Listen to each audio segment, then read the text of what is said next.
I ran into this last week. Here's what fixed it for me.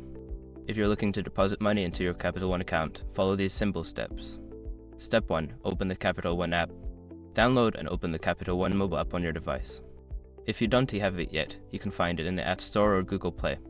Step 2. Log into your account. Enter your username and password to access your account. Make sure you have your login credentials handy to avoid any delays. Step 3. Navigate to the deposit section. Once logged in, look for the deposit option in the main menu. This is typically found at the bottom of the screen. Step 4. Choose your deposit method.